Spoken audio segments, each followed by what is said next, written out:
I ordered my Anycubic Kobra X combo knowing that the printer would show up long before the Ace 2 Pro. And while I've been really enjoying the cool design of having 4 filaments mounted right on top, it's time to finally set up my Ace 2 Pro because it finally just came in. And I have to shout out a big thank you to AG Designs on Maker Online for making such a cool top mount that I have printed and ready to show you how I set up in this video. Because while they do provide a document that shows you step by step how exactly to put it together, there's no videos out there that really makes it super clear and easy, and there's still a couple questions I had even following that document. So hopefully I can help answer some of those questions here. Also, there's a variation of this top mount that has a side spool mount so that you could have your dryer sitting on top and spools sitting on the sides, which is great for the Ace 2 Pro if you're going to be using it as an expansion, which I'm not, so I don't need the side spools. So in this video, I'm going to be showing you how I put together that top mount and set up the Ace 2 Pro as my primary 4-spool holder. Welcome to DIY Overdrive. I'm Dylan, and before we really get started, take a chance to head over to my Instagram, diy.overdrive, because I'm often running a filament spool giveaway alongside any new video release. So go check out what I've got going on over there. To start, you want to remove the 4 spools up on top and pull the PTFE tubes out of that top holder. To pull the PTFE tubes out, you just push in on the little connector and the tube can pop right out. Then remove the 2 top arms and try not to drop it like I did. The design will retain this hinged clip right there, so you'll want to remove it from both of those top arms. To get the assembly started, get everything organized. Get the like-looking pieces grouped together so they're easier to find as you go. Also, this is all optimized for a 0.4 nozzle, and while I used 2 of my Elegoo Centauri carbons, they've got the 0.6 nozzles on them, and I also used some wet PETG that I had not dried yet. So I did run into a little bit of a fitment issue and had to sand down the main legs, but again, because this is optimized for a 0.4 nozzle, you'll have much better luck if that's what you're using and if you're using good or already dried filament. So let's start assembly by sliding these clips into the main tray. And you can see how this lines up here. The clip is going to kind of hang towards the inside of the tray, and there's only really one way that these can go in and be able to settle correctly. And you can see here how the clip faces down the same way those other little triangles are facing on the tray. You can see how I was sight lining it up here to make sure that I was using the right one. You can just kind of tell that the dovetail, as it slides in, you can see if it's going to be sitting flush on the top and bottom. Again, a couple little fitment issues here because of my damp filament and also the 0.6 nozzle. You know, I had my tape measure handy, so I used it to help tap a couple things in. Also, make sure that you get 100% of your support material out. You can see here I'm picking out a couple last little bits of support material that I had missed on my first pass. Of course, then it slides in nice and flush. Now it's time to put the 2 halves of the main tray together, and that's with these 2 dovetail connectors. You got a long one and a short one, and those honestly are super easy to determine which one goes where, because on the trays themselves you can tell that one side is longer and one side is shorter. The directions show putting one of these into one tray and then sliding the trays together, but I went ahead and tried this where I just put it right down the middle of the 2 trays and it worked perfect. This dovetail got a little bit warped while I was printing, and I guess I could have raised my bed temperature or used a brim to prevent that warpage, but here I am tapping it in anyway, and if anything, it added a little bit of extra rigidity by going in nice and tight. Now grab those 2 hinged clips that we removed from the original arm and go ahead and clip them into both sides of the main tray. There will be some hardware that you need to be able to put some parts of this together, so some of these small screws, M3, M4, I will say that I ended up having to use some screws that were actually longer than what the directions called for. So I don't know if there was something that I missed, but if I remember right, it was calling for a 10mm screw, but I ended up needing to use a 20mm long screw. So, you know, your mileage may vary, but having a kit of screws like this is super, super helpful. And so I'll link that below in the description. And also those PTFE connectors, those will be down there too. So while the directions did have some specific screws mentioned, I would kind of suggest just use what looks like is going to fit, because you may not have the exact same screws that were used by the original designer. After doing a few of these screws by hand, I ended up going back and grabbing my drill because I just got tired of using the screwdriver and trying to apply pressure and force the screw through the plastic. Some of them are easier than others, but if you've got an electric screwdriver or a drill handy, definitely use that because it will help you out a lot. Just be sure if you do not over torque and strip out the plastic. With those PTFE connectors screwed in at the top, it's time to connect these PTFE stands to the main tray themselves. Now you can see I lined it up originally backwards, and then here it is facing the correct way so that the light mount is facing towards your build plate instead of getting in the way of your filament dryer. There was a lot of great thought that went into this design from AG Designs, so thank you again for providing that for everybody to have access to such a great mount. While it seems like maybe it was somewhat optimized for the Ace 2 Pro simply because the Ace 2 Pro fits perfectly in the tray, the rails on the sides and the back are adjustable to make it universal to use really any filament dryer you want. And I just think that's super cool. The two bottom pieces here, the little triangles where the legs fit onto, those triangles point at each other. And those little oval holes that you can see at the bottom of the pieces, those sit under the feet on the back of the printer. They act as a kind of anchor to help keep everything in place. Also notice how the finish on those main legs is different than the rest of the printed parts, and that's again because I had to sand those legs down a little bit because of the fitment issues that I had and mentioned earlier. You can see the top piece of the leg has a hole already made in the design, which makes it really easy to put the first screw in and make sure that you're not going to push that bottom leg in too far. So that makes this horizontal brace line up perfectly and not be crooked at all. You can see these legs also were designed to only go together one way, so that the male portion of it that I was just pointing at, this is what is going to be facing up into the bottom of the tray, and the other leg piece that has a longer male portion, it is what's going in between the middle of this bracket here so that the two legs can join together. So once you get it onto the printer, these legs will sit just like this. Then these little triangles on the bottom of the main trays will sit on top of the legs. If you're going to be using the Ace 2 Pro, you can push the side rails and the back rail in all the way. And then you've got these little pin connectors that slide through the bottom tray and through the side rail and back rail, and helps keep those rails locked in place. At this point in the process, I had not ordered my light yet. I didn't think I was actually going to use the light, but then I regretted not having the light. So I ordered the light that this was designed around, and that will be as well in the description below. Also, the links below are Amazon affiliate links, and I get a very small kickback for anyone that uses those links, and that is by far the best way to support the channel, so big thank you to anyone who does.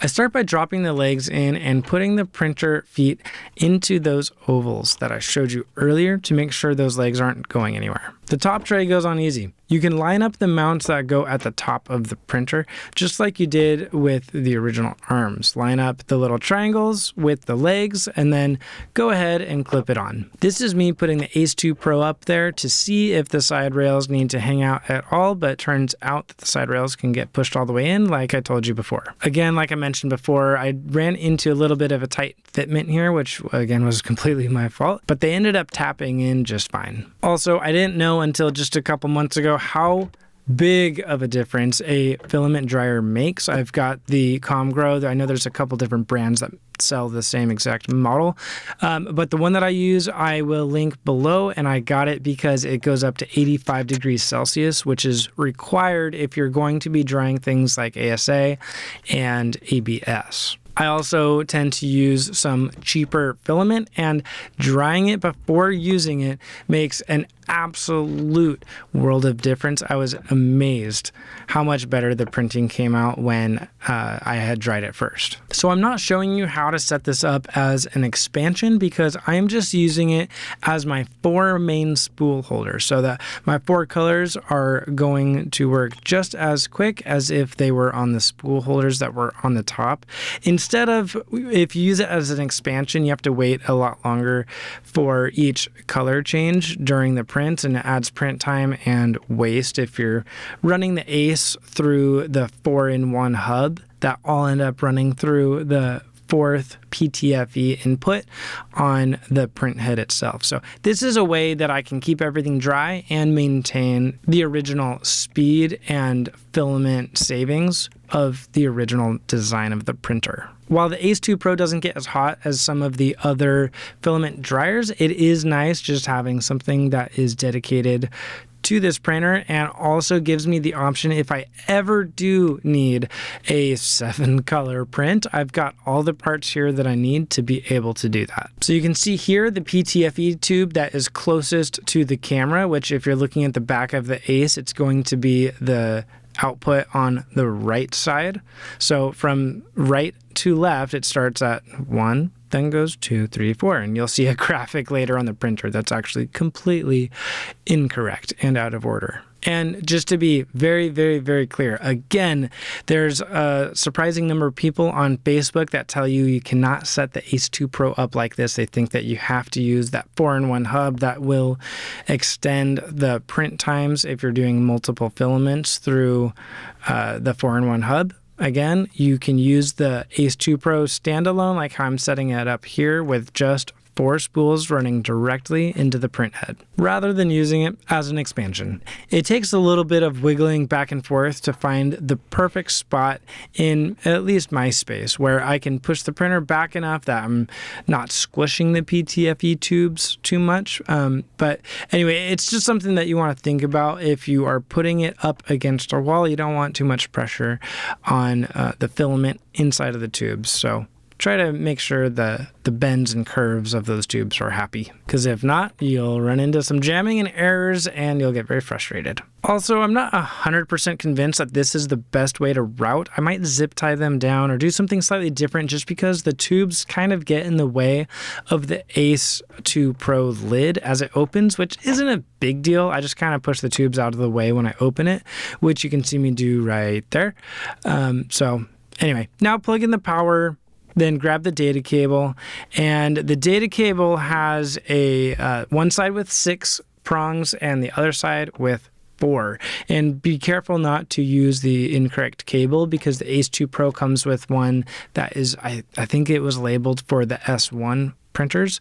So you're going to want to use the data cable that has no specific label on it. So the side of the cable that has 6 pins is going to go into the back of the Ace, and the side of the cable that has 4 pins will go into the side of the Kobra X. Now turn the Ace 2 Pro on. Now on the printer, you can choose how to set it up and choose to be standalone, how I have it set up, or have it set up as an expansion. Now, do not look at this diagram. This diagram is wrong. It is out of order. So again, if you're looking at the back of the Ace 2 Pro, filament 1 starts on the right, and then 2, 3, 4 on the way over to the left. You can see here that I cannot tap to edit my filament settings on any of the spool numbers, and that's because I haven't loaded any filament yet.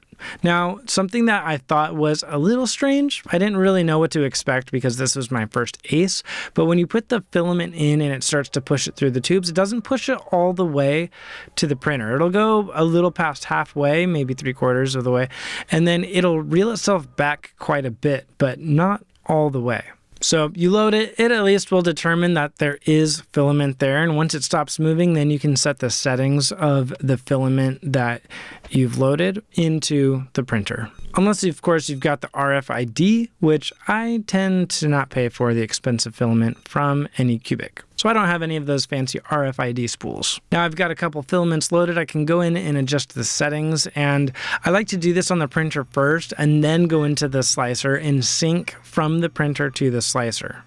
I'll speed it up, but you can see here that when you press the extrude button, it'll push the filament all the way through and load it into the print head all by itself. Now that I've got some filament loaded up and the printer knows what's in there, let's go ahead and run a dry cycle and give this thing a test. Remember when I told you that I regretted not having the LED light? Well, again, I went back and ordered it, and now it's time to install it. I got the 2-pack. It came with one that was an RGB light that can change to any color, and another one that was a bicolor light that could change from a white light to a more amber light. Now, I'm a video guy, so I'm kind of nerdy, but I figured why not try the RGB? sometimes I don't really like the RGBs as much because the white light or amber light that it puts out doesn't look quite as natural. But I figured I'd give it a try, and if I end up using the bicolor on the printer, then I can find another spot for that RGB. After testing the RGB, my theory was right. I didn't really like the white light that came out of it. It was a little bit too blue, and I don't like the way that looks next to my Prusa in the box when I'm doing videos that shows both side by side. So the RGB is going to go in the drawer for now, and I'm using the bicolor on the printer. Also, I didn't know for sure going into this, but I can confirm that the USB port on the side of the printer absolutely will power one of these LED lights, no problem. And if you're going to be using a USB drive to load prints into the printer, then you can use a USB hub to power the light and use your USB drive simultaneously. Also wanted to mention that the bicolor one was actually quite a bit brighter. Again, this light will be at the link below. You can see here the light fits perfectly up here in the top light holder because, again, it was designed specifically for that light. The wire pushes easily into the channel. You can route it all the way down. I just kind of let the wire hang down the side of the printer, which is hidden by the main leg there. So you could always figure out ways to fasten it better, but it doesn't bother me the way that it hangs and is mostly hidden anyway. This is another situation where an electric screwdriver or a drill would be a lot easier because it's kind of tricky to put pressure from the top while also pushing up with the screwdriver and not breaking anything. So if you've got it handy, just grab it. But just like that, the LED is mounted. And that is how you set up the ultimate Kobra X universal 4-spool filament dryer top mount. Now that is a mouthful. Again, thank you AG Designs for sharing your epic design with all of us. If any of you have any questions, let me know in the comments below. Thank you all so much for watching. Please subscribe. I'll see you on the next one.